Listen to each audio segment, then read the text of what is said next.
In the heart of the park lived Snowball, a small white cat. One sunny afternoon, feeling rather lonely, Snowball was approached by an unexpected friend.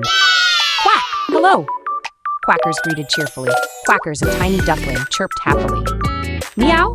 Hello there, little one, Snowball responded, surprised. Quackers, eager to swim, waddled towards the pond, but he was too small to hop in. Quack, quack, I want to swim! Quackers exclaimed excitedly. Meow! Wait, Quackers, I'll help you! Snowball said, his voice full of helpfulness. Snowball, despite his fear of water, decided to help his new friend. Carefully, Snowball nudged Quackers into the water with his paw. Quack! Whee! It's wonderful! Quackers exclaimed, joyful. Meow! Be careful, little friend! Snowball warned, worried. From that day on, Snowball and Quackers were inseparable, playing together every day. Quack!